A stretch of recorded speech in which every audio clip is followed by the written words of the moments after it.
Hello hi नमस्कार, स्वागत है आप सभी का मैग्नेट ब्रेन्स के IIT JEE और नीट चैनल पे। जी आज हम बात करेंगे हमारे डीपीपी नंबर 4 की, जो की है वेरिएबल एक्सेलरेशन प्रॉब्लम्स और रिलेटिव मोशन पे बेस। देखो यार, मैंने आपको रिलेटिव मोशन पढ़ाया था, मैंने आपको वेरिएबल एक्सेलरेशन भी बताया था। तो इस डीपी में मैं आपको कुछ सवाल वेरिएबल एक्सेलरेशन के भी मिलने वाले, कुछ सवाल रिलेटिव के भी मिलेंगे, तो आप एक बार उनको जरूर देखना। वैसे तो क्वेश्चन इतने ज्यादा टफ भी नहीं थे कि आपसे नहीं हो पाए होंगे। बाकी देखो यार, कॉन्सेप्ट अगर आता है ना तो सवाल कैसा भी हो सॉल्व हो ही जाता है ना। एनीवेज कोई बात नहीं। जो लोग मुझे नहीं जानते मेरा नाम आशीष कपलेश। पिछले 6 सालों से मैं जेई एस्पिरेंट्स को पढ़ा रहा हूं, मोर देन 50,000 स्टूडेंट्स को पढ़ा चुका हूं। ये जो मेरा एक्सपीरियंस है ये आपके लिए बहुत ज्यादा इंपॉर्टेंट रहेगा, आपके लिए बहुत ज्यादा बेनिफिशियल रहेगा। बस आपको जो एक काम छोटा सा करना है वो ये है कि जो भी चीजें मैं आपको यहाँ पे पढ़ा रहा हूं, जो टॉपिक वाइज एक्सप्लेनेशंस मैं आपको दे रहा हूं, आप उनको नोट जरूर कीजिए, ठीक है। अपार्ट फ्रॉम दिस, जो डीपीपीस की हमने वादे किए थे आपसे, वो वादा आपने भी किया था कि आप भी हर डीपीपी को सॉल्व करेंगे, तो वो निभा रहे होंगे। इन केस किसी डीपीपी में कोई डाउट आ जाता है तो उसके लिए वीडियो सॉल्यूशन जैसा भी मैं बनाने जा रहा हूं, हम बनाते हैं, तो उसका आप यूज कर सकते हो अपने डाउट्स को क्लियर करने के लिए। चैप्टर वाइज मैं आपको प्रैक्टिस क्वेश्चंस कराता हूं, तो वो क्वेश्चंस भी आपको करने हैं खुद से सॉल्व, ठीक है। और उसके बाद उसके सॉल्यूशंस मैं आपको प्रोवाइड करा ही दूंगा, तो आपको वो भी देख लेना कि भाई कहीं कोई गलती तो नहीं की थी हम लोगों ने। प्रीवियस ईयर क्वेश्चंस भी आपको सॉल्व करने बेटा। तो देखो, हम ऐसा नहीं कि आपके ऊपर छोड़ दें कि आप कर लेना, मैं कराऊंगा ये सारी चीजें, बस आपको मेरे साथ चलना है, ठीक है। स्टार्टिंग से अगर इस पूरे पैटर्न को फॉलो करते हुए चलेंगे तो लास्ट में जाके हमारे पास कोई बैकलॉग नहीं रहेगा बेटा, और हम बिल्कुल फ्री माइंड होकर अपने पेपर को दे सकते हैं। यूजुअली बच्चों के साथ दिक्कत यही होती है कि लास्ट में जाके फंस जाते हैं, सर अभी तो ये भी कंप्लीट नहीं हुआ, ये भी कंप्लीट नहीं हुआ, ये भी नहीं हुआ, तो मैं क्या करूं, मैंने प्रीवियस ईयर क्वेश्चन नहीं किए। तो इतनी सारी चीजें एंड में जाके जो आती है हम उसको स्टार्टिंग में ही कवर कर लेंगे ताकि लास्ट में कोई प्रॉब्लम ना रहे। तो ये सारी चीजें आप बस एक बार शिद्दत से फॉलो कर लो तो आपका सिलेक्शन 100% है बेटा, ये गारंटीड है मेरी, ठीक है। चलिए भाई, तो शुरू करते हैं हमारे डीपीपी के वीडियो सॉल्यूशन का। सबसे पहला सवाल जो हमारे डीपीपी का आया था, a point initially at rest, एक पॉइंट है जो कि इनिशियली रेस्ट पे था, moves along the x axis, its acceleration varies with time as a equals to 60 plus 5 meter per second square. If it starts from origin, then the distance covered in 2 seconds. बेटा यहाँ पे देखो, आप देख सकते हो एक्सेलरेशन वेरिएबल है, so it is a case of a variable acceleration problem, ठीक है। तो वेरिएबल एक्सेलरेशन का ये केस है, तो इसमें क्या बोला है, पॉइंट इनिशियली रेस्ट पे था, मूव करता है अलोंग द एक्स एक्सिस, इसका एक्सेलरेशन जो है वो समय के साथ वेरी कर रहा है as a equals to 60 plus 5 metre per second square. If it start from the origin, बेटा ये स्टार्ट कहां से हो रहा है, ओरिजिन से हो रहा है, तो डिस्टेंस कितना ट्रेवल कर रहा है। बड़ा सिंपल सा फंडा था, a को लिखते हैं 60 plus 5, है ना। तो एक की जगह पे मैंने लिखा इट्स 60 प्लस का 5, पर मुझे तो वो मांग रहा है डिस्टेंस कवर्ड। तो भाई एक्सेलरेशन को हम लिखते हैं dv बाई dt, लिख सकते हैं क्या हम लोग, बिल्कुल लिख सकते हैं सर, 60 प्लस का 5। बेटा dt उधर चला जाएगा तो ये हो जाएगा dv इक्वल्स टू 60 प्लस का 5 इंटू dt। मैं दोनों तरफ अगर इंटीग्रेट कर दूं तो मेरा काम आसान हो जाएगा, integrating both side,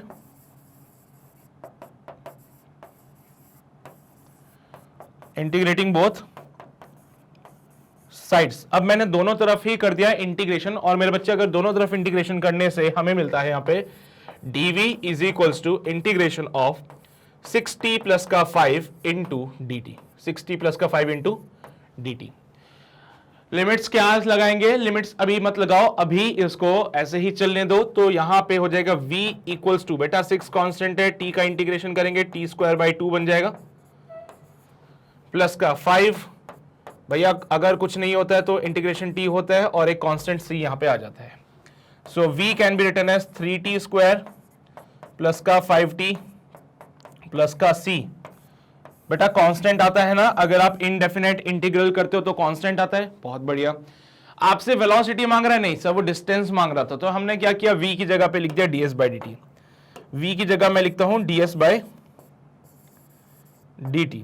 so it can be written as, भाई फिर से वही बात हो जाएगी, तो ये 3t स्क्वायर प्लस का 5t प्लस का कोई कांस्टेंट c। c अभी लगा लें कि लास्ट में लगा लें, तुम्हारी इच्छा श्रद्धा है। देखो भाई, इनिशियली वो कहां से बेटा, इनिशियली रेस्ट पे था, तो जब t इक्वल्स टू 0 करोगे यहां पे इस पार्ट में, जब t को आप 0 करोगे तो v उस केस में 0 हो जाएगा, जिसके कारण c का वैल्यू 0 हो जाएगा। उसने क्या बोला है, इनिशियली एट रेस्ट। अब इनिशियली मतलब t इक्वल्स टू 0 पे, रेस्ट मतलब वेलोसिटी 0 है, तो c का वैल्यू 0 हो जाएगा। तो यहां पे c लगाने की कोई जरूरत नहीं पड़ेगी अब हम लोगों को, c का वैल्यू 0 हो गया, तो यहां c लगाने की कोई जरूरत नहीं है। फिर से मैं dt को इधर लेके जाता हूं, अगली स्लाइड पे इसको सॉल्व कर लेते हैं। ds बन जाएगा 3t square plus 5t, ds हो जाएगा 3t स्क्वायर प्लस का 5t इंटू dt। बेटा इसको भी हम क्या करेंगे, इंटीग्रेट करेंगे दोनों तरफ, तो इंटीग्रेटिंग बोथ साइड,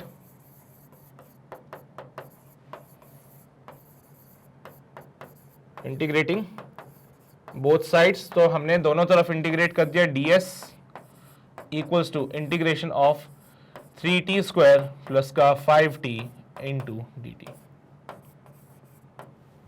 यहां पे s हो जाएगा मेरे बच्चे, यहां पे 3 कांस्टेंट है, t स्क्वायर का इंटीग्रेशन t क्यूब बाई 3 होता है, प्लस 5 कांस्टेंट है, t का इंटीग्रेशन करोगे t स्क्वायर बाई 2 होता है, और एक कांस्टेंट आता है, याद है आपको? हाँ सर बिल्कुल कांस्टेंट आता है।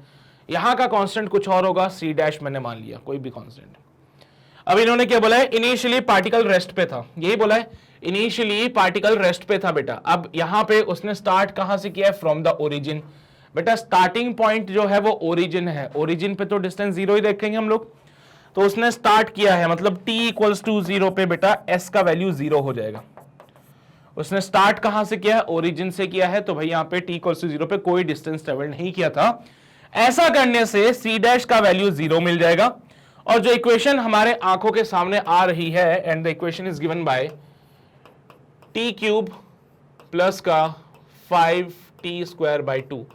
बेटा उसने हमसे जो डिस्टेंस मांगा है t इक्वल्स टू 2 सेकेंड्स पे मांगा है, so at t equals to 2 seconds, उससे जो डिस्टेंस हमसे मांगा है वो 2 सेकेंड्स पे मांगा है, तो s will be equals to 2 का क्यूब प्लस 5 बाई 2, 2 का स्क्वायर, तो s बन जाएगा बेटा 8 प्लस 5 इंटू 4 बाई 2, 2 से 2 मर जाएगा, s का वैल्यू बन जाएगा 18 metre. This will your final answer. s कितना हो जाएगा यहाँ पे, 18 मीटर, यानी कि कितना डिस्टेंस चले हैं 2 सेकंड्स में, 2 सेकंड्स में चले 18 मीटर। तो बी ऑप्शन बिल्कुल करेक्ट हो जाएगा यहाँ पे आपका। समझ आता है सबको? लिखना है, लिख लो भाई जल्दी से, लिख लिया है सभी ने? ये भी लिख लो भाई, हो गया? बढ़े अगले सवाल पे। अगला सवाल, 2 trains, one of length 100 meter, another of length 125 meter, moving in mutually opposite direction along the parallel lines, meet each other, each with a speed of 10 meter per second.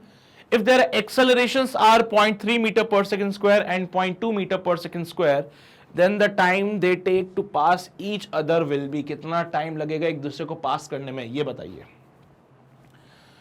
हाँ सर ऐसे सवाल हमने पहले भी किए थे, ऐसे सवाल हमने पहले भी किए थे। तो ये हमारे पास ट्रेन है बच्चे, और एक ट्रेन यहां पे है। अब बोला यूं कि इस ट्रेन की लेंथ है 100 मीटर, इस ट्रेन की लेंथ है 100 मीटर, ये वाली ट्रेन इधर की तरफ मूव कर रही है with the speed of 10 metre per second. ये इनिशियल वेलोसिटी है बेटा, है ना, ये वाली मूव कर रही है विद 10 मीटर पर सेकेंड। ये जो है जब ये क्रॉस करने वाली थी, बिल्कुल शुरुआत में जो इनकी वेलोसिटी थी वो इनिशियल वाली है ना, तो ये इसकी इनिशियल वेलोसिटी होगी पहले वाली ट्रेन की, ये पहले वाली ट्रेन का लेंथ हो जाएगा, ये दूसरी वाली ट्रेन की इनिशियल वेलोसिटी, ये दूसरी वाली ट्रेन का लेंथ हो जाएगा।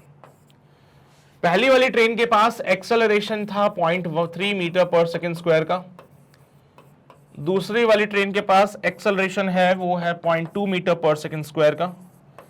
तो बताइए कितना टाइम लगेगा इनको एक दूसरे को क्रॉस करने में।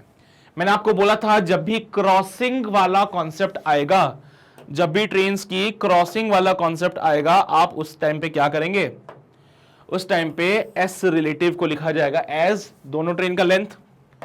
भैया यहां पे एस रिलेटिव लिखूं तो क्या होगा, L1 प्लस L2 हो सकता है क्या? सोचो जरा, क्या यहां पे ये 100 मीटर और यहां पे ये 125 मीटर, सो 225 मीटर हो जाएगा। अरे यार एक मिनट रुको, मैंने करेक्शन कर देता हूं। यहाँ पे एक की लेंथ 100 मीटर थी और एक की लेंथ 125 मीटर थी।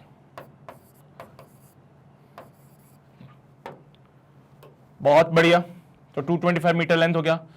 बेटा आप देख रहे हो दोनों की initial velocity 10 metre per second है, लेकिन अपोजिट डायरेक्शन में है। तो इनिशियल वेलोसिटी रिलेटिव वाली it will be your u1 plus u2, क्योंकि अपोजिट डायरेक्शन में है।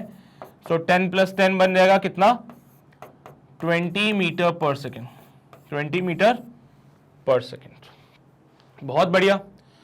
पहले वाली ट्रेन का एक्सेलरेशन a1, दूसरे वाली ट्रेन का एक्सेलरेशन a2 अपोजिट डायरेक्शन में है, तो रिलेटिव एक्सेलरेशन हमारे पास कितना रहेगा, यहां पे हमारे पास रिलेटिव एक्सेलरेशन आएगा a1 प्लस a2। a1 कितना 0.3, a2 कितना 0.2, आंसर आ गया 0.5 metre per second square. This is the relative acceleration. s relative है, u रिलेटिव है, a रिलेटिव है। मुझे टाइम बताइए कितना लगेगा। मैंने क्या बोला, रिलेटिव मोशन के केस में भी इक्वेशंस ऑफ मोशन वैलिड होती हैं बेटा। एक इक्वेशन जो मुझे समझ आ रही है वो मैं लगाने जा रहा हूं यहां पे, देखना बताना क्या मैं सही कर रहा हूं। मैंने बोला s relative is equals to u relative into t plus का half a relative into t square. ठीक है, s relative equals to u relative into t plus half a relative into t square. भाई ये वाली equation का इस्तेमाल करोगे, ये वाली इक्वेशन का इस्तेमाल करोगे तो t में क्वाड्रेटिक बनेगा, सॉल्व करोगे तो आंसर मिलेगा। चलो भाई पुट करते हुए चलते हैं अगले पेज पे। इसको s रिलेटिव के जगह पे मैं पुट करूंगा 225। सो इक्वेशन थी s relative u relative into t plus का half a relative into t square. So 225 is equals to u relative कितना हो जाएगा बेटा, u relative 20 into t plus का 1/2 इंटू 0.5 इंटू टी स्क्वायर। चलो भाई पॉइंट हटाया, एक जीरो लगाया, सॉल्व कर लेते हैं इसको। तो 450 is equals to 40t plus का 5t स्क्वायर बाय 10। भाई 2 को पूरा से मल्टीप्लाई कर दिया, पूरी इक्वेशन को 2 से मल्टीप्लाई किया है ना, तो हमारा काम बन गया। इधर भी 2 से मल्टीप्लाई करो, इधर भी 2 से मल्टीप्लाई करो, काम बन जाता है। 10 से मल्टीप्लाई करो पूरी इक्वेशन को, 4500 इक्वल्स टू 400t प्लस का 5t स्क्वायर। जरा 4500 को उधर ले जाओ, तो 5t स्क्वायर प्लस का 400t माइनस का 4500 इक्वल्स टू 0। 5 से मार दीजिए, प्लस का 80t माइनस का 900 इक्वल्स टू 0। चलो भाई सब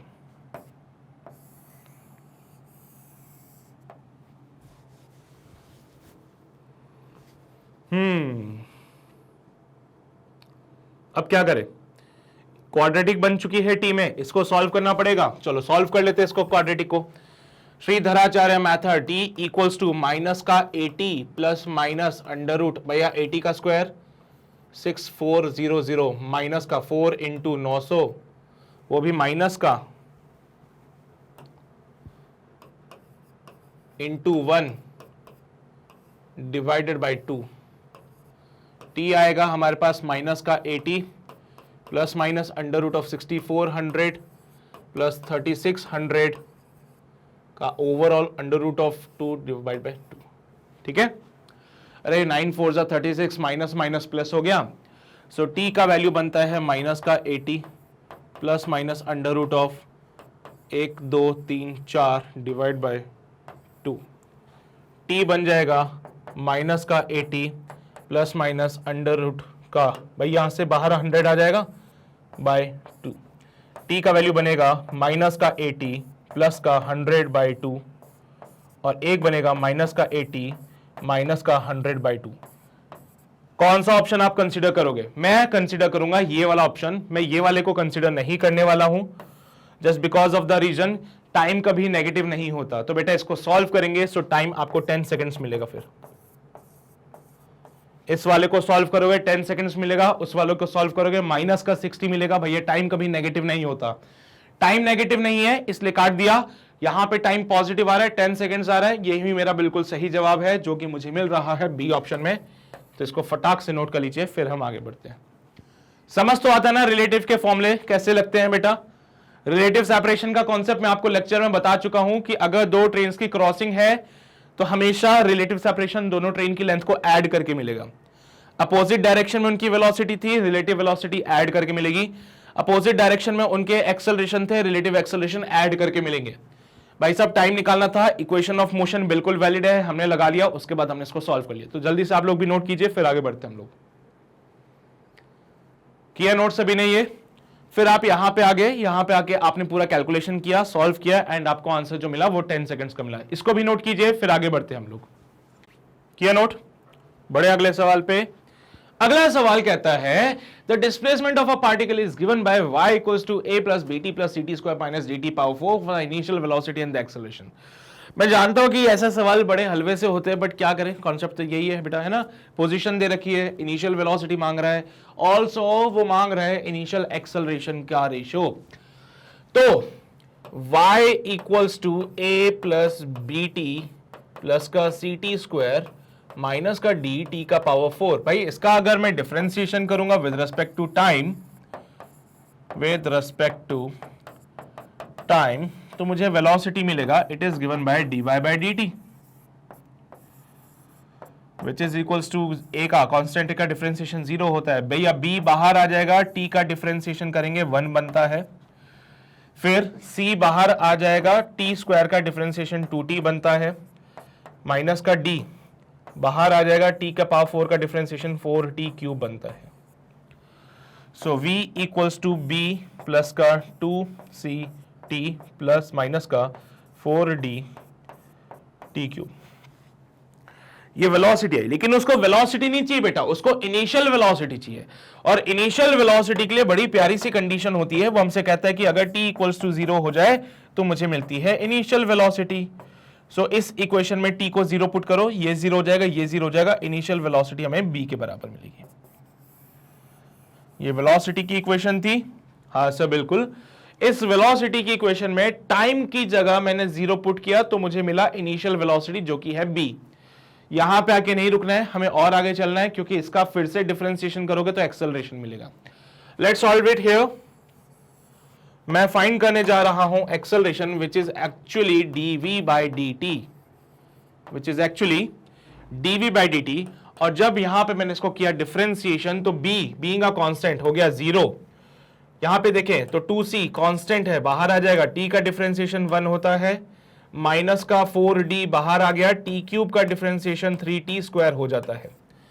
now the acceleration can be written as 2c minus का 12d टी स्क्वायर। अब इनिशियल एक्सेलरेशन के लिए फिर से आपको क्या करना पड़ेगा, t इक्वल्स टू 0 करोगे तो इनिशियल एक्सेलरेशन मिलेगा 2c। क्या बात है सर, तो इनिशियल एक्सेलरेशन 2c मिला और इनिशियल वेलोसिटी b मिला, तो b कॉमा 2c, ये आपका थर्ड ऑप्शन बिल्कुल करेक्ट हो जाएगा। ठीक है, बड़ा ही हलवा सा सवाल था, चलो कोई बात नहीं, हमने खत्म किया, आगे बढ़ते हैं। अगला सवाल question number 4, starting from the rest acceleration of a particle is 2t minus 1, then the velocity of the particle at 5 seconds is। Rest से शुरू किया, रेस्ट से हमने स्टार्ट किया, पार्टिकल का एक्सेलरेशन है 2t minus 1, तो velocity of the particle 5 seconds पे कितनी होगी ये आपको बताना है। अच्छा, स्टार्टिंग फ्रॉम द रेस्ट यानी कि t इक्वल्स टू 0 पे u 0 है, ठीक है, और t इक्वल्स टू 5 सेकेंड्स पे वी हैव टू फाइंड की स्पीड क्या हो जाएगी। बड़ा सिंपल है यार, ये भी एक्सेलरेशन जो होता है वो होता है 2 टाइम्स ऑफ t माइनस का 1। जरा अच्छे से लिख लो, 2t माइनस 2 लिख लेते हैं इसको। अब हमने एक्सेलरेशन को लिखा dv by dt, it is 2t minus का 2, ठीक है, it is your 2t minus का 2। dt को इधर ले जाएंगे, so dv can be written as 2t minus का 2 into dt, integrating both side, दोनों तरफ इंटीग्रेट कर रहे हैं हम लोग। बट हाँ, आपको एक बात का ध्यान रखना है कि दोनों तरफ लिमिट्स तो लगा सकें। लिमिट्स तो आपको पता ही है, 0 से लेके 5 सेकेंड्स, इनिशियल वेलोसिटी 0 से लेके v तक है ना। So integrating both sides, this can be written as integral of dv equals to integral of 2t minus का 2 dt। Limits will be from 0 से लेके 5 सेकेंड्स, इनिशियल वेलोसिटी 0 थी, फाइनल स्पीड जो होगी वो v जो हमें कैलकुलेट करनी है असल में। भाई upper limit minus lower limit v minus का 0 इज इक्वल्स टू, भाई 2 कांस्टेंट था, बाहर आ गया, t का आपने इंटीग्रेशन किया t स्क्वायर बाई 2 हो जाएगा, लिमिट्स लगाओगे 0 से लेके 5 तक, माइनस का 2, भैया जब कुछ भी नहीं होता तो इंटीग्रेशन करके t मिल जाता है, लिमिट लगा देना 0 से लेके 5 तक, बहुत बढ़िया। सो v बन जाएगा कितना, अगले पेज पे लिखूं कि यहीं लिख दूं, जगह है, हाँ जगह तो है, v जो होगा वो बराबर हो जाएगा, 2 से 2 मर रहा है, देखो हाँ सब मर गया, t स्क्वायर, लिमिट लगाई 25 माइनस का 0 माइनस का 2, 5 माइनस का 0, चलिए भाई तो v का वैल्यू बनता है 25 माइनस का 10 and solving it part you will get the answer of 15 metre per second. मिल रहा है कहीं ऑप्शन, पहला ही ऑप्शन दिख रहा है, तो ये हमारा बिल्कुल करेक्ट ऑप्शन हो जाएगा। तो यार ये भी हमारा कंप्लीट हो गया। देखो वेरिएबल एक्सेलरेशन के जब भी केस आएंगे इक्वेशन ऑफ मोशन को भूल जाना उस टाइम पे, वेरिएबल एक्सेलरेशन के जब भी केस आएंगे इक्वेशन ऑफ मोशन को भूल जाना उस टाइम पे, और सिर्फ इंटीग्रेशन और डिफरेंशिएशन को याद रखना। लीजिए भाई क्वेश्चन कंप्लीट हो गया। बड़े अगले सवाल पे, 4 के बाद आता है क्वेश्चन नंबर 5 जो कि कह रहा है 2 cars are moving in the same direction with the same speed of 30 km per hour. They are separated by a distance of 5 km. The speed of a car moving in the opposite direction if it meet these two cars at an interval of 4 minutes. ऐसा question class में भी हुआ था, same यही question I think class में करा दिया था मैंने आपको। दो गाड़ियां हैं जो कि सेम डायरेक्शन में जा रही है विद द स्पीड ऑफ कितनी 30 किलोमीटर पर आवर। तो एक कार यहां पे मूव कर रही है 30 किलोमीटर पर आवर से, और सिमिलरली एक और कार जो यहां पे मूव कर रही है with the speed of 30 kilometre per hour.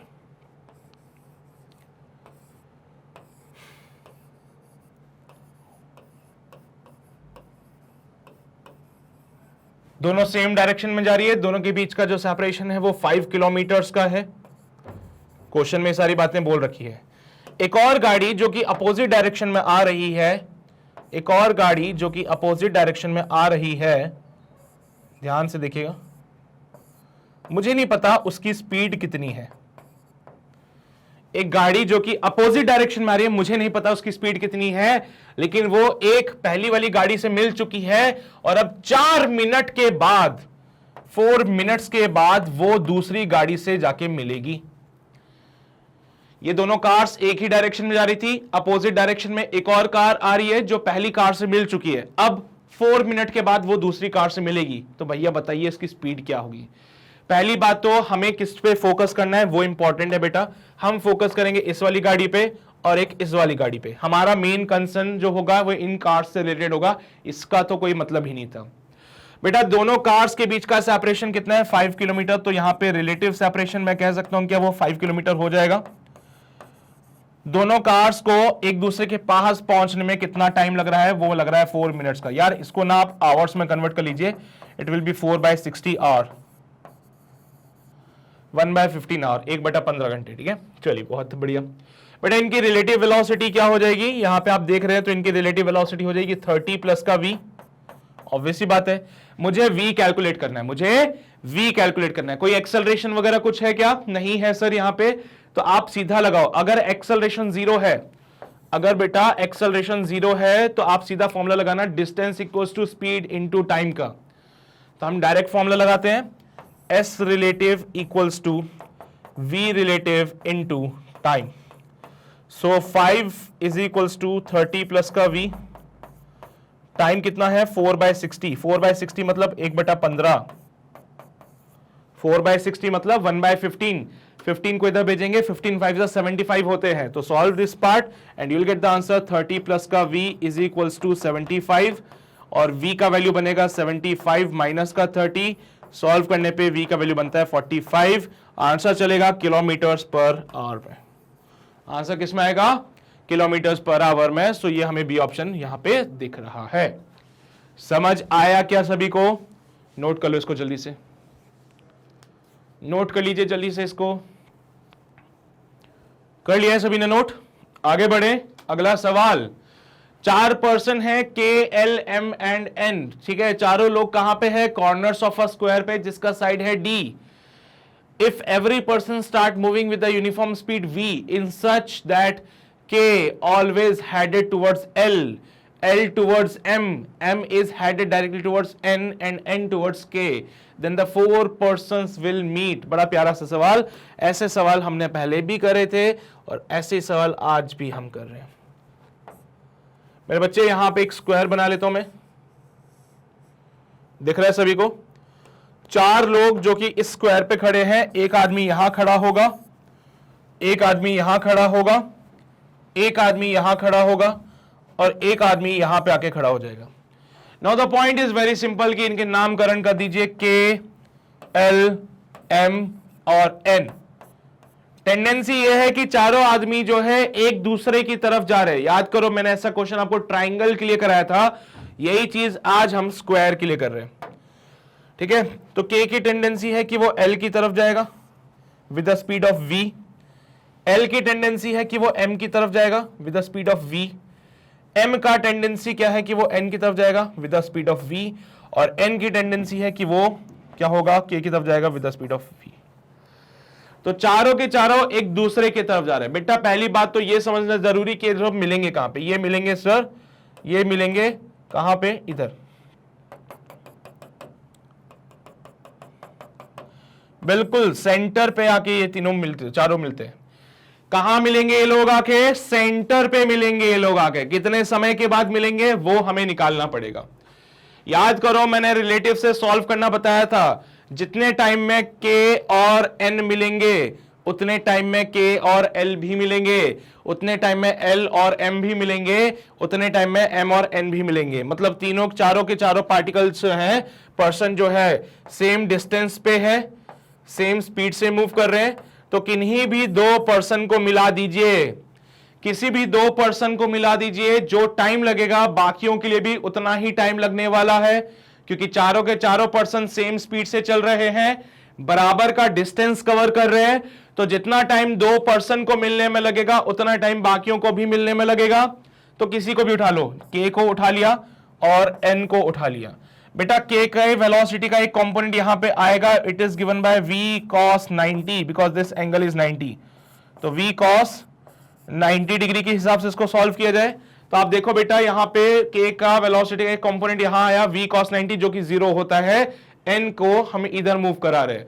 बेटा यहां पे v रिलेटिव ध्यान से देखना, it will be your v plus v cos 90 जो कि 0 हो जाता है and your relative velocity comes out be 0। क्या बोला? एक को रोक दो, इसको रोक दो भाई, इसकी कोई वेलोसिटी इधर की तरफ नहीं, इसको रोक दो, इसको भेजो उसकी तरफ, ये उसकी तरफ जा रहा है, v रिलेटिव हो गया v। बेटा इनके बीच में relative separation will be your d and time taken will be your s relative upon v relative, s relative upon v relative. Constant speed से चल रहा था, यही फॉर्मूला लगता है टाइम का, डिस्टेंस अपॉन स्पीड का। बेटा s रिलेटिव है d और v रिलेटिव है v, तो d upon v is the correct option है। बाकी आपके पास दूसरा तरीका भी है, जैसा मैंने आपको बताया था कि भाई k को यहां तक पहुंचने में कितना टाइम लगेगा वो निकाल सकते हो आप लोग। ये डिस्टेंस होती है d/2, ये डिस्टेंस d/2, तो ये कितना हो जाएगा बेटा? d/√2। ठीक है, तो यहां पे ये वाला पार्ट 45 डिग्री बनता है मेरे बच्चे, तो v का कंपोनेंट इधर बनेगा v cos 45, तो टाइम लगेगा, डिस्टेंस है d/√2, स्पीड है v cos 45। बताया था ऐसे क्वेश्चन, v का कंपोनेंट सेंटर की तरफ v cos 45, v का कंपोनेंट इधर v cos 45, ये डिस्टेंस d/√2। तो बोला था ना आपसे, डिस्टेंस हो जाएगा d/√2, ये सेपरेट डिस्टेंस हो गया, स्पीड हो जाएगा बेटा v cos 45 v/√2। तो टाइम कितना लगना था इसमें? Distance upon speed, so d/√2 divide by v/√2। Answer देखो आज भी वही आ रहा है, d/v, है ना? आंसर आज भी वही आ रहा है ना, d/v। तो रिलेटिव से कर लेते उसको काम। आप वैसे भी सॉल्व कर सकते हो, रिलेटिव से भी कर सकते हो, तुम्हारी इच्छा श्रद्धा है, मैं कभी नहीं रोकूंगा इस चीज पे आप लोगों के लिए। ठीक है, वो आपकी मर्जी है। हेक्सागन आएगा तो भी सॉल्व कर लोगे, रेक्टेंगल आएगा तो भी सॉल्व करोगे, स्क्वायर आएगा तो भी सॉल्व करोगे। रेक्टेंगल में फंडा कुछ और है क्योंकि साइड अलग अलग होगी। बेसिकली इस प्रकार के सवाल आपको उन्हीं स्ट्रक्चर के लिए दिए जाएंगे जो सिमेट्रिक होते हैं मेरे बच्चे, जैसे कि सब square, circle, triangle, equilateral triangle की बात कर रही है, हेक्सागन हो गया, है ना। जिसमें हर साइड बराबर हो, तो ही ये सवाल ऐसे रिलेटिव से सॉल्व किया जा सकता है, अदरवाइज फिर कॉन्सेप्ट चेंज हो जाएगा यहां पे, ठीक है। रिलेटिव का तभी कॉन्सेप्ट लगेगा जब आपके पास ये सारी साइड्स बराबर है तो ही काम करना, अदरवाइज फिर कहानी चेंज हो जाती है। नोट कर लो इसको जल्दी से। कर लिया नोट से भी ने, समझ गए हैं बात को, आगे बढ़े। अगला सवाल, a person walk up a stationary escalator in time t1 if he remains stationary on the escalator then it takes him up in time t2 how much time would it take him to walk up the moving escalator। आपने देखा होगा mall वगैरह में चलती हुई सीढ़ियां, हाँ escalator कहते हैं उसको, ठीक है, एस्केलेटर्स ही कहते हैं उनको। बेटा अभी क्या हुआ, किसी कारणवश एस्केलेटर्स हो गई खराब, किसी वजह से एस्केलेटर हो गई खराब, और जब एस्केलेटर खराब होती है तो आदमी को खुद से चढ़ना पड़ता है, so it is the velocity of man. मान लीजिए इस आदमी ने एल हाइट को, एल डिस्टेंस को कवर किया है और इसको जो टाइम लगा है वो है t1, तो बेटा यहां पे क्या बोलूं कि L equals to v m into t1, तो यहां से L upon t1 is your Vm। तो ये वो केस है जब एस्केलेटर खराब थी, आदमी खुद चढ़ के जा रहा है। सेकंड केस बोलता है कि एस्केलेटर को सही करवा दिया, अब एस्केलेटर सही करवा दी तो क्या आदमी क्या करेगा, अब सर आदमी एक जगह पे खड़ा रहेगा और एस्केलेटर मूव करेगा, तो सेम लेंथ L को कवर करना है, इस बार एस्केलेटर मूव कर रहा है विद द वेलोसिटी VE और सेम टाइम डिस्टेंस को कवर करने में टाइम लग रहा है यहाँ पे t2। पहले टाइम कितना लग रहा था t1, आज टाइम लग रहा है t2। बेटा यहाँ पे L को लिखेंगे VE into t2, so L upon t2 is your VE, velocity of escalator। देखो मैंने क्या निकाला, सबसे पहले velocity of man, फिर मैंने निकाला velocity of escalator। अगला केस वो पूछता है कितना टाइम लगेगा अगर वो चलता है, अगर वो आदमी चलते हुए एस्केलेटर पे ऊपर चढ़ता है। तो तुम भी तो करते होंगे कभी ऐसे मॉल वगैरह में गए होंगे, एस्केलेटर चलता है, तुम चलते हुए एस्केलेटर पे अगर चढ़ोगे तो कितना टाइम लगेगा, वो ये पूछ रहे हैं। सर यहाँ पे एस्केलेटर भी चल रहा है और हम लोग भी यहाँ पे ऊपर की तरफ चढ़ रहे हैं, तो जो हमारी वेलोसिटी होगी वो क्या हो जाएगी,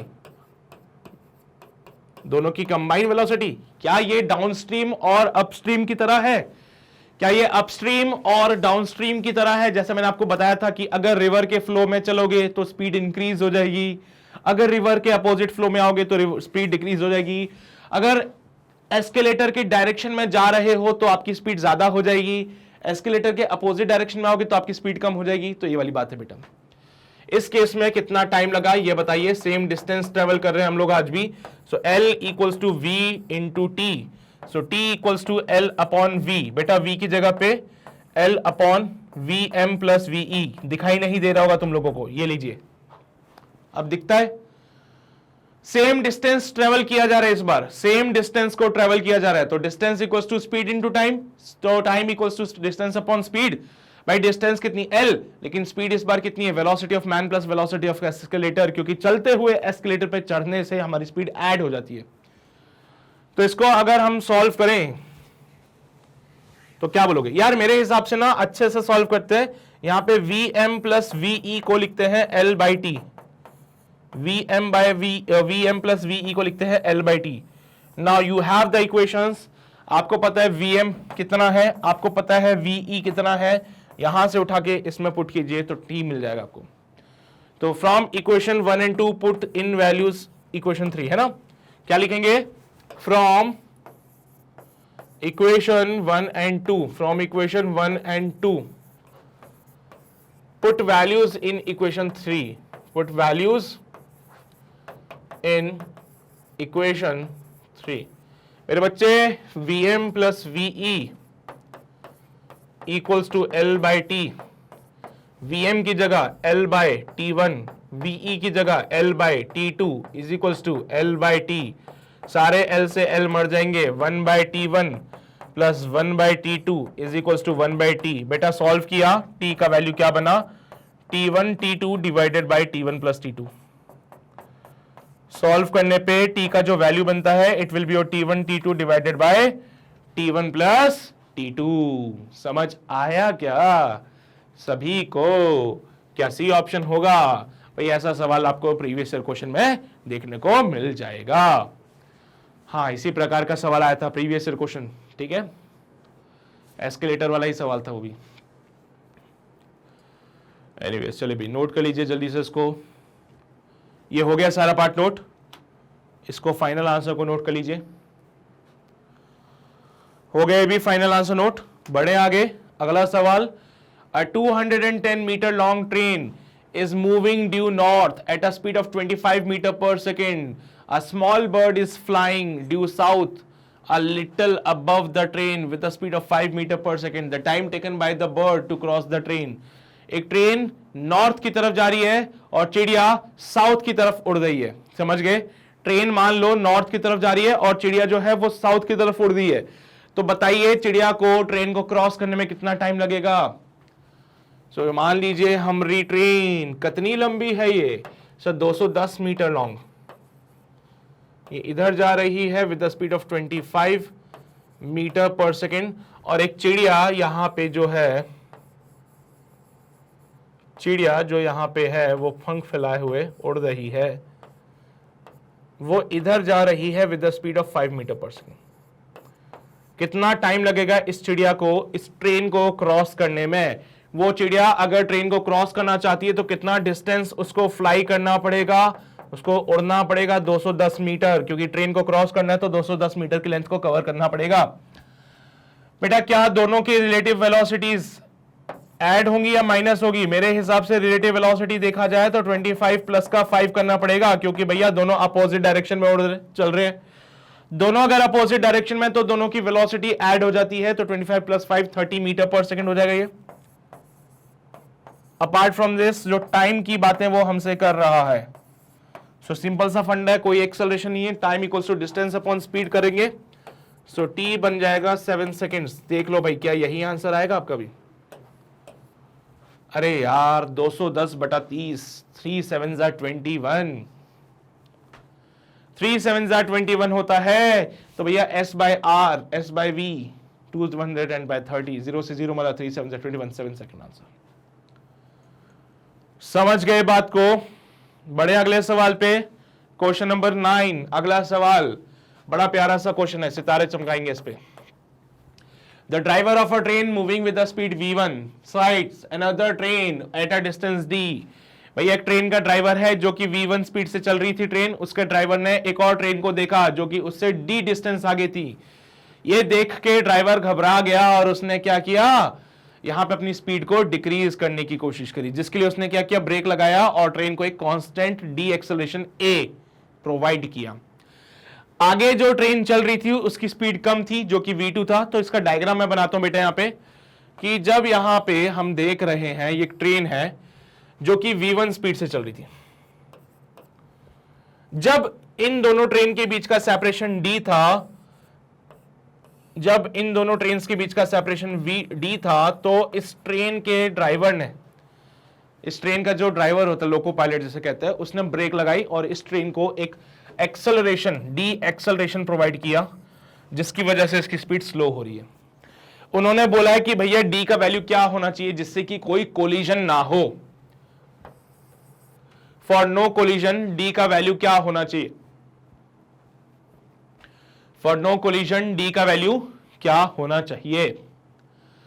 बेटा अभी हम जानते हैं v1 जो है बड़ा है v2 से, अभी हम जानते हैं v1 ग्रेटर देन है v2 से। अगर वो ब्रेक नहीं लगाता तो पक्का कोलिजन हो जाता, लेकिन ट्रेन के ड्राइवर ने ब्रेक लगा ली जिससे डी एक्सेलरेशन मिला और इसकी स्पीड अब डिक्रीज होगी, इसकी स्पीड डिक्रीज होगी। तो बताइए बेटा डी का वैल्यू क्या हो सकता है फॉर नो कोलिजन? कोलिजन नहीं चाहिए हमें, हम नहीं चाहते कोलिजन हो, हम बिल्कुल भी नहीं चाहते कोलिजन हो। तो बताइए डी का वैल्यू क्या होगा? पहली बात जो मेरे दिमाग में चला वो ये है कि फॉर नो कोलिजन क्या क्या पॉसिबिलिटीज हो सकती है? फॉर नो कोलिजन क्या क्या पॉसिबिलिटीज हो सकती है?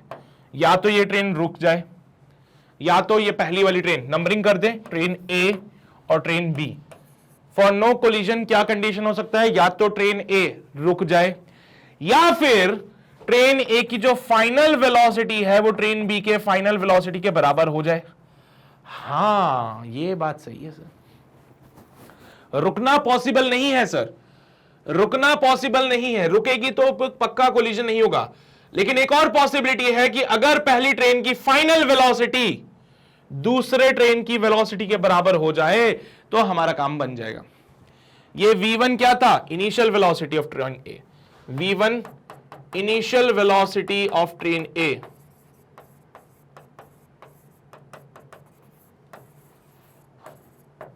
ठीक है। v1 dash is the final velocity of A. मेरे बच्चे v2 is the velocity of b, जो कि कांस्टेंट है, जो कि कांस्टेंट है, तो इससे तो कोई लेना देना ही नहीं है हम लोगों को। हम v1 की चर्चा कर रहे थे। तो नो कोलिजन के लिए a का जो फाइनल वेलोसिटी है वो b के फाइनल वेलोसिटी के बराबर होना चाहिए, यानी कि v1 डैश को v2 के बराबर होना चाहिए, तो ही जाके कोलिजन रुक सकता है। तो क्या करें फिर? तो यहां पे मैं अगर इनिशियल रिलेटिव वेलोसिटी की बात करूं, अगर मैं रिलेटिव वेलोसिटी की बात करूं इनिशियल वाली की, तो initial relative velocity can be written as v1 minus v2। बेटा ये तो इनिशियल वाला फंड आ गया। फाइनल रिलेटिव वेलोसिटी की बात करूं तो it should be v1 dash minus का v2, जो कि 0 हो जाएगा फॉर नो कोलिजन। बेटा कोलिजन कब नहीं होगा? जब दोनों ट्रेन की वेलोसिटी बराबर हो जाए। मान लो आपकी स्पीड चल रही थी 100 से, आपने देखा सामने वाली ट्रेन 50 से चल रही है, आप चल रहे थे 100 से, आपने देखा सामने वाली ट्रेन 50 पे चल रही है, तो मैं क्या कोशिश करूंगा? मैं कोशिश करूंगा कि ब्रेक लगा के अपनी स्पीड भी 50 तक ले आऊं ताकि कोलिजन बच जाए। हाँ सर, मेरा टारगेट क्या रहेगा? मैं कोशिश करूंगा कि मैं अपनी स्पीड को डिक्रीज कर लूं और 50 तक ले आऊं, ताकि उससे अगर मेरी स्पीड मैच कर गई तो कोलिजन नहीं होगा। तो हमने यही कोशिश करी, हमारी ट्रेन की स्पीड को हमने डिक्रीज किया, डिक्रीज करके दूसरे वाले ट्रेन की स्पीड के बराबर कर दिया, इससे कोलिजन नहीं होगा बेटा। यहां पे इसको एक रिटार्डेशन दिया, उसके पास तो कोई एक्सेलरेशन था ही नहीं, तो यहां पे रिलेटिव एक्सेलरेशन जो आएगा मेरे बच्चे वो क्या माइनस का ए हो जाएगा? सोच के देखना, इसके पास एक्सेलरेशन है लेकिन नेगेटिव साइड है, तो माइनस का ए, उसके पास तो कोई एक्सेलरेशन ही नहीं है सर, कांस्टेंट स्पीड से चल रही है वो ट्रेन। तो ये ट्रेन कांस्टेंट एक्सेलरेशन से चल रही है, इसके पास कोई एक्सेलरेशन नहीं है और इसका एक्सेलरेशन नेगेटिव साइड था, तो रिलेटिव एक्सेलरेशन माइनस का ए हो गया। मान लीजिए ये स्पीड को मैच करने के चक्कर में, ये स्पीड को मैच करते करते यहां पे जो इनके बीच का रिलेटिव सेपरेशन रह गया वो है s। सोच लो, मान लो कि हमने ब्रेक लगाया और ब्रेक लगाते लगाते हमने अपनी स्पीड को मैच किया अगली ट्रेन से, और ऐसा करने में ब्रेक लगाया आपने, ब्रेक लगाने से क्या हुआ? आपकी ट्रेन की स्पीड हो गई डिक्रीज, और डिक्रीज होते होते होते, क्योंकि चलती रहेगी ना ट्रेन, तो स्पीड डिक्रीज होते होते मान लो आप दोनों के ट्रेन के बीच का सेपरेशन रह गया s। मान लो आप दोनों के ट्रेन के बीच का सेपरेशन रह गया s। पहले जब ट्रेन दिखी थी तो सेपरेशन था d, पहले जब ट्रेन दिख रही थी तो सेपरेशन था d। आज हमने ब्रेक लगाया है, ब्रेक लगाते लगाते जब हमारी फाइनल वेलोसिटी सेकंड वाली के साथ मैच हुई तो हमारे इसमें रिलेशन रह गया s। तो बेटा इनके बीच में रिलेटिव सेपरेशन कितना हो जाएगा? रिलेटिव सेपरेशन जो हो जाएगा वो s हो जाएगा। तो क्या आप यहां पे v square equals to u square plus का 2as लगा सकते हो? मुझे s के लिए कुछ बातें करनी है बेटा, मुझे s के लिए कुछ बातें करनी है, ठीक है? तो वो कैसे करेंगे? तो आप एक काम करो, v square equals to u square plus 2as वाला लगाओ, उससे आप s का वैल्यू निकाल लेंगे। लगा के बता दूं, v रिलेटिव का square equals to u relative का स्क्वायर प्लस का 2a relative into s relative. v relative हो गया 0, ये हो जाएगा बेटा v1 माइनस का v2 का होल स्क्वायर प्लस का 2 माइनस का a इंटू s। सो यहां पे s का वैल्यू हो जाएगा v1 माइनस v2 का whole square divide by 2a। Condition क्या बोलता है बेटा? कोलिजन नहीं होना चाहिए। बेटा कोलिजन तब नहीं होगा जब d का वैल्यू s से ज्यादा होगा। कोलिजन कब नहीं होगा? जब d का वैल्यू s से ज्यादा होगा। d का वैल्यू अगर s से कम हो गया तो कोलिजन हो जाएगा। देखो d क्या है? वो समय जब हमने देखा कि सामने ट्रेन है, और s क्या है? वो टाइम, वो डिस्टेंस जब दोनों ट्रेन की स्पीड बराबर होगी थी, ठीक है? तो यहां पे d जो होता है वो s से बड़ा होना चाहिए, यानी कि d जो होगा वो ग्रेटर होगा v1 माइनस v2 का whole square divide by 2a से। तो this is your final answer. I think ये आपको मैच करेंगे तो यहां पे बी ऑप्शन में मिलेगा। देख लीजिए एक बार इसको जल्दी से, फिर हम आगे बढ़ते हैं। किया नोट? ये वाली बात थोड़ा कंफ्यूजिंग लग रही होगी ना कि ये क्या कर दिया आपने सही। बेटा कुछ खास नहीं है, फंडा सिर्फ इतना सा है कि ट्रेन्स के बीच का सेपरेशन था डी, ट्रेन्स के बीच का सेपरेशन था डी। मान लो अगर ये सेपरेशन एस होता तो क्या इनके बीच में कोलिजन हो जाता? हाँ सर। अगर ये सेपरेशन अगर एस होता तो इन दोनों ट्रेन्स के बीच में पक्का कोलिजन होता। ठीक है, अगर दो ट्रेन्स के बीच का सेपरेशन एस होता तो कोलिजन 100% था, होता ही होता। तो बोल रहा है कि आप चाहते हो कोलिजन ना हो, तो बेटा एस का वैल्यू जो डी है, सॉरी डी का वैल्यू क्या होना चाहिए? डी जो है ये वो टाइम था जब पहली ट्रेन के ड्राइवर ने दूसरी ट्रेन को देख लिया था। ये पहली ट्रेन थी ए वाली, ये दूसरी ट्रेन थी बी वाली, पहली ट्रेन के ड्राइवर ने दूसरी ट्रेन को देखा था तो उनके बीच का सेपरेशन था डी। जब इन्होंने इन दोनों ट्रेन्स की सेपरेशन जो रिलेटिव सेपरेशन है वो एस हुआ, जब दोनों ट्रेन्स का वेलोसिटी सेम हो गया तो इनके बीच का सेपरेशन रह गया एस। यहां पे मान लो दोनों ट्रेन की वेलोसिटी सेम हो गई है ना, यहां पे आके क्या हुआ, दोनों ट्रेन की वेलोसिटी सेम हो गई, पहली वाली ट्रेन ए, ये दूसरी वाली ट्रेन बी। बेटा क्या बोला कि जब पहली ट्रेन के ड्राइवर ने दूसरी ट्रेन को देखा था तो उनके बीच का सेपरेशन था डी, उसने ब्रेक लगाई और हम चाहते हैं कोलिजन ना हो। बेटा जब दोनों ट्रेन के इस वेलोसिटी सेम होगी तो दोनों के बीच का सेपरेशन रह गया था एस। मान लो अगर ऐसा होता कि यहां पे आके ये बंदा ब्रेक लगाने की कोशिश करता, फिर तो कोलिजन 100% था। तो हम बस इतना चाहते हैं कि जो वैल्यू ऑफ डी है वो एस से बड़ी होनी चाहिए, तो ही जाके हमारा काम बन पाएगा, तो ही जाके हमारा कोलिजन रुकेगा। अगर डी का वैल्यू एस के बराबर होगा तो भी कोलिजन होगा, अगर डी हमारा एस से छोटा होता तो भी कोलिजन होगा। सिर्फ डी ग्रेटर देन एस पे नो कोलिजन है बेटा, अदरवाइज कोलिजन होगा ही होगा। एस क्या था? एस तो एक्चुअली मैंने आपको जो बताया है, it is the relative separation between the trains जब दोनों की स्पीड बराबर होगी। एस क्या है? This is the separation between the trains जब दोनों की स्पीड बराबर हो गई है। मैं चाहता हूं कि अगर डी एस के बराबर हो जाए तो भी कोलिजन हो जाएगा, डी अगर एस से छोटा हो जाए तो भी कोलिजन 100% है बेटा। सिर्फ एक ही केस में कोलिजन नहीं होगा, अगर डी एस से बड़ा है। देखो यहां पे अगर मान लीजिए यहां पे आके अगर ब्रेक लगाने की कोशिश करते, अगर इस कंडीशन में ब्रेक लगाने की कोशिश करते तो कोलिजन हो जाता, लेकिन इन्होंने क्या किया, यहां पे ब्रेक लगाई। बेटा यहां पे ब्रेक लगाई तो थोड़ा सा डिस्टेंस ट्रेवल किया ट्रेन ने, है ना, थोड़ा सा डिस्टेंस ट्रेवल किया ट्रेन ने। अब दोनों ट्रेन के बीच का सेपरेशन कितना रह गया मेरे बच्चे? एस। कोलिजन बच गया ना। पहले सेपरेशन कितना था? डी।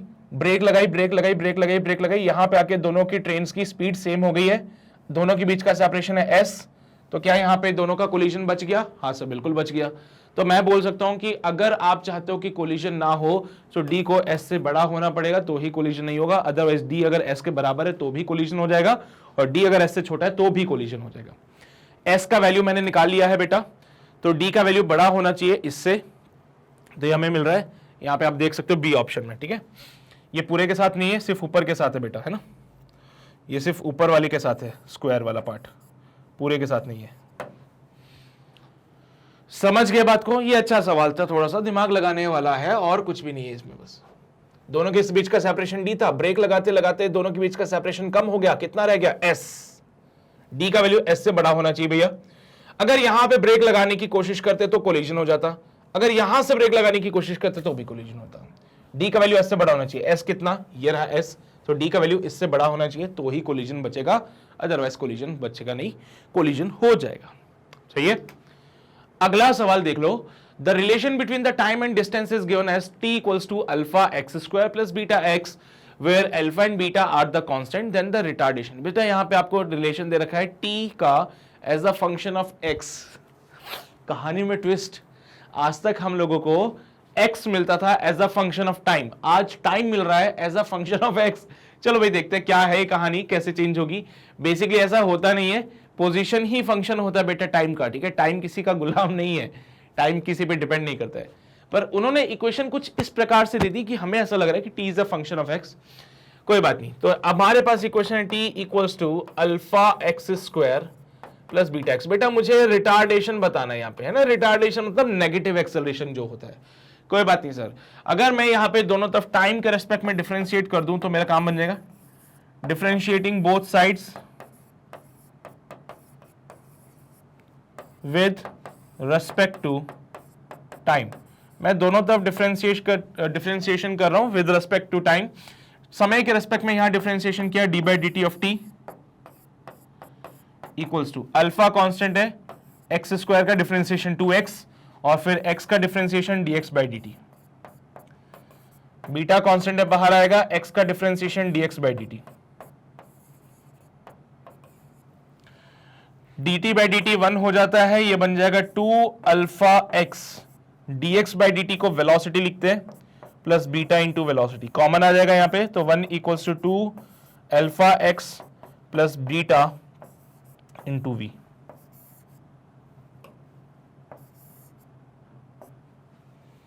ठीक है, तो इसको सॉल्व करेंगे आप लोग यहां पे।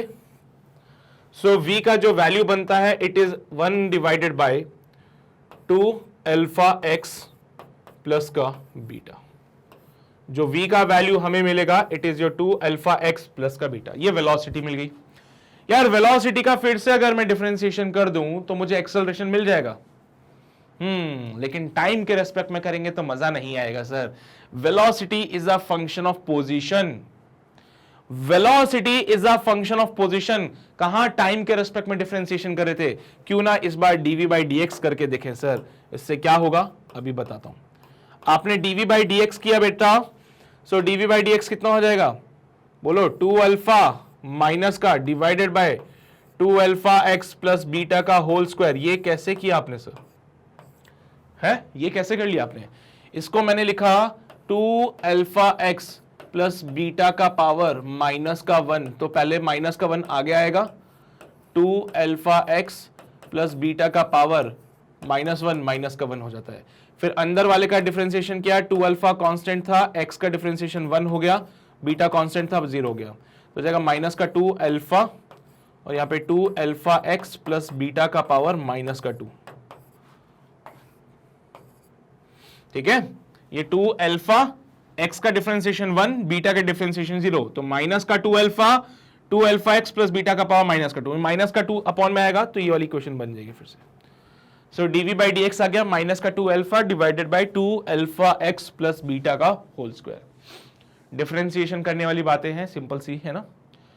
पर ये तो डीवी बाई डी एक्स हुआ सर, एक्सेलरेशन थोड़ी हो। अरे एक्सेलरेशन को क्या लिखते हो बेटा, v dv by d x. क्या बात है, एक्सेलरेशन को लिखते हैं v dv by d x. बेटा v कितना आ रहा है आपके पास, 1/2 अल्फा एक्स प्लस बीटा, और ये देखो ये क्या बन रहा है बेटा, 1/2 अल्फा एक्स प्लस बीटा का स्क्वायर। तो मैं एक काम करता हूं, dv बाई डी एक्स को लिख देता हूं -2 अल्फा v। बोलो यार लिख दूं क्या, 1/2 अल्फा एक्स प्लस बीटा का whole square, 1/2 alpha x plus beta का होल स्क्वायर। क्या ये तो भाई v स्क्वायर था, क्या ये v स्क्वायर था? देखो जरा, 1/2 अल्फा एक्स प्लस बीटा का स्क्वायर, ये तो सर v स्क्वायर होता है। सो dv बाई डी एक्स को लिखा माइनस का 2 अल्फा v स्क्वायर। पर dv बाई डी एक्स करने से मुझे एक्सेलरेशन नहीं मिलता है, तो एक्सेलरेशन चाहिए तो आपको करना पड़ेगा a equals to v dv by d x. a is equals to v dv by d x. बेटा यहां पे v को एज इट इज लिख दीजिए, dv by d x minus का 2 अल्फा v स्क्वायर है, so it will be a minus का 2 alpha v cube is your acceleration. Actually ये नेगेटिव है, दैट मींस द रिटार्डेशन हमें मिलेगा, this is your negative acceleration जिसको हम retardation कहते हैं, it is your 2 alpha v cube. जो रिटार्डेशन आपको मिलेगा it is your 2 alpha v cube, 2 alpha v cube, 2 alpha v cube. क्या ये वाली बातें दिख रही है आपको, 2 alpha v cube, this is your retardation. Beta के फॉर्म में तो बनती नहीं है बात, क्योंकि बीटा तो कांस्टेंट है भाई, बीटा का तो कोई रोल ही नहीं है, रोल जो है वो सिर्फ अल्फा का है, इसलिए 2 alpha v cube is the final answer. इसको नोट कर लीजिए जल्दी से, फिर आगे बढ़ते हैं हम लोग।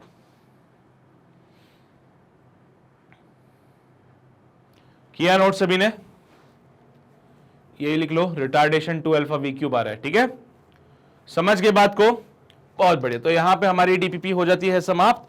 भाई डीपीपी के क्वेश्चंस जरूरी है करना, क्योंकि जब आप कोई भी कॉन्सेप्ट को पढ़ते हो तो उस कॉन्सेप्ट पे बेस्ड सवाल खुद से करना जरूरी है, ताकि कॉन्सेप्ट और ज्यादा क्लियर हो जाए। तो डीपीपीस कहां मिल रही है मैं आपको 10 बार बता चुका हूं, इस बार फिर से बता देता हूं। आपको गूगल पे जाना है, गूगल पे जाके सर्च करना है www.magnetbrain.com, IIT JEE वाले डिपार्टमेंट में आना है। यहां पे लेक्चर्स हैं बेटा, लेक्चर में जाओगे तो यहां पे आपको डीपीपीस मिल जाएगी। देखा, डीपीपी शीट 1, फिर डीपीपी शीट 1 का सॉल्यूशन है ना। तो पहला लेक्चर उसकी डीपीपी फिर सॉल्यूशन, दूसरा लेक्चर उसकी डीपीपी सॉल्यूशन, पूरी चीजें हमने यहां पे सीक्वेंस वाइज अरेंज करके रख दी है बच्चे। तो आपको कभी भी कोई भी लेक्चर चाहिए हो, कभी भी कोई भी डीपीपी चाहिए हो, आप सीधा वेबसाइट पे आइए और वेबसाइट पे आके यहां पे देख लीजिए। इधर उधर ढूंढने से चीजों को टाइम वेस्ट हो जाएगा, और वो टाइम वेस्ट हमें नहीं करना है, क्योंकि हमारा एग्जाम हमारे लिए बहुत इंपॉर्टेंट है और टाइम की बहुत वैल्यू है यहाँ पे। टाइम वेस्ट बिल्कुल नहीं करना है, सीधा यहां पे आना है। और ये सारी चीजें आपके लिए बेटा फ्री में रहेगी। तो कभी ऐसा नहीं होगा कि सर आप वेबसाइट पे बुला रहे हो मतलब यहां पैसा लगेगा। यहां कोई पैसा नहीं है, कोई कोर्स नहीं खरीदना है, कोई सब्सक्रिप्शन नहीं लेना है, कोई कूपन कोड नहीं लगाना है, एब्सोल्युटली फ्री है बेटे आपके लिए, ठीक है। तो ये सारी चीजें आपको वेबसाइट पे मिल जाएगी। और जाने से पहले 3 छोटे से प्यारे से काम जो तुम हमेशा करते हो वो ये है कि अगर चैनल पे नए हो तो जो लाल बटन दिख रहा है ना उधर, हाँ उसको दबा दो, उसके बगल में जो बेल आइकन है उसको दबा दो, सो दैट कोई नोटिफिकेशन मिस ना हो सके आप लोगों का। अपने भाई बंधु सखा सहेली तक ये बातें जरूर पहुंचाओ कि भाई मैग्नेट ब्रेन पे IIT JEE की शुरुआत हो चुकी है। तो अब इधर उधर जाके टाइम वेस्ट ना करें, सीधा IIT JEE की प्रिपरेशन के लिए मैग्नेट ब्रेन पे आ जाए, ठीक है। बाकी सेशन का तुम देख लेना, पसंद आया हो तो लाइक जरूर कर देना। चलिए भाई, तो ये है कहानी आज की इस डीपीपी की। बाकी अगली डीपीपी आपको मिल जाएगी, उसको भी सॉल्व कीजिए, उसका वीडियो सॉल्यूशन भी मैं बना दूंगा, तो उसकी चिंता बिल्कुल मत करना, हर चीज मैं आपको प्रॉपर्ली प्रोवाइड कराता रहूंगा, ठीक है। मिलते हैं आपसे अगले सेशन में, तब तक अपना ध्यान रखिए, पढ़ाई करते रहिए, ऑल द वेरी बेस्ट।